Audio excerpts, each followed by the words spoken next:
El eco de las mentiras.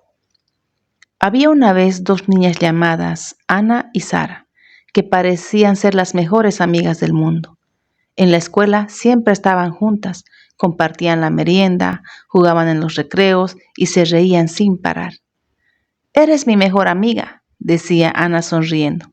«Y tú la mía», respondía Sara abrazándola. Pero lo que Ana no sabía era que esa amistad no era tan sincera como parecía. Cuando Ana no estaba cerca, Sara cambiaba completamente. En los pasillos, con otros compañeros, susurraba cosas que no eran verdad. ¿Sabían que el papá de Ana siempre está borracho? Dicen que su mamá es problemática y su familia es muy rara. Todo era mentira. Pero poco a poco esas palabras comenzaron a crecer como una bola de nieve. Algunos compañeros empezaron a alejarse de Ana, otros la miraban con pena y algunos simplemente dejaron de hablarle. Ana no entendía qué estaba pasando. ¿Hice algo malo?, preguntaba triste, pero nadie le respondía con claridad. Ana empezó a notar algo extraño. Ahora, cuando caminaba por los pasillos, también escuchaba murmullos. «Ahí va, pobrecita, qué pena», hablaban de ella. Ana sintió un vacío en el pecho, pero decidió no decir nada. Salía de clases y se iba directo a casa, evitando a todos, hasta que un día escuchó algo que la dejó paralizada. Sara es la que anda diciendo cosas de Ana. Ana abrió los ojos sorprendida. ¿Qué?, susurró. Sintió rabia, tristeza y confusión. ¿Cómo pudo hacerme eso?, pensó. Sin decir nada, comenzó a alejarse de Sara. Sara, al ver que Ana ya no le hablaba, empezó a sentirse peor. Se dio cuenta de algo que no había querido aceptar antes. Todo esto empezó por mí. Recordó cada mentira, cada palabra que inventó, cada risa que causó a costa de su amiga. Sus ojos se llenaron de lágrimas.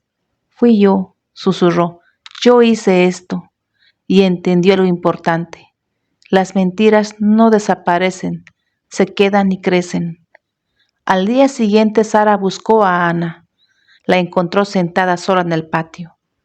«Ana», dijo con voz temblorosa, «¿podemos hablar?». Ana la miró en silencio. «Perdóname», continuó Sara, «yo inventé cosas, hablé mal de ti y ahora todo está mal». Ana no respondió de inmediato. Solo la miró fijamente, sin enojo, pero sin cariño. Luego dijo con calma: «Si quieres que te perdone, haz algo por mí». Sara asintió rápidamente. «Lo que sea». «Ve a tu casa», dijo Ana. «Llena un balde con agua y déjalo en el patio. Cuando el agua desaparezca, regresa». Sara no entendía, pero aceptó. Sara corrió a su casa, llenó un balde con agua y lo dejó en el patio.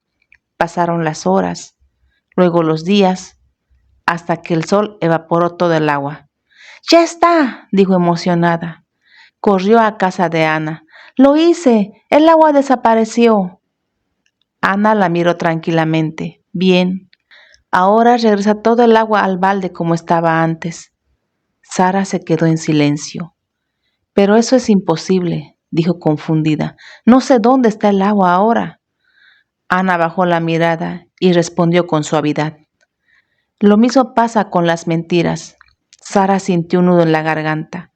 «Cuando hablaste mal de mí, tus palabras se esparcieron como el vapor del agua», continuó Ana. «Ya no puedes recogerlas». Sara comenzó a llorar. «No sabía que podía hacer tanto daño». Ana suspiró. «Las palabras tienen poder», dijo. «Pueden cuidar o pueden destruir». Sara levantó la mirada. «Voy a arreglarlo. Hablaré con todos. Diré la verdad». Ana la observó por un momento. «Eso no borrará todo, pero es un buen comienzo». Sara asintió con decisión. Con el paso de los días, Sara fue hablando a sus compañeros. «Lo que dije era mentira», repetía. «Lo siento por inventar mentiras». No fue fácil. Algunos dudaron, otros tardaron en creerle, Pero poco a poco las cosas comenzaron a cambiar y Sara también cambió. Aprendió a cuidar sus palabras, a decir la verdad y a valorar la verdadera amistad. Desde ese día, Sara nunca olvidó la lección del balde de agua, porque entendió que la mentira puede parecer pequeña, pero sus consecuencias son grandes, y la verdadera amistad se construye con sinceridad.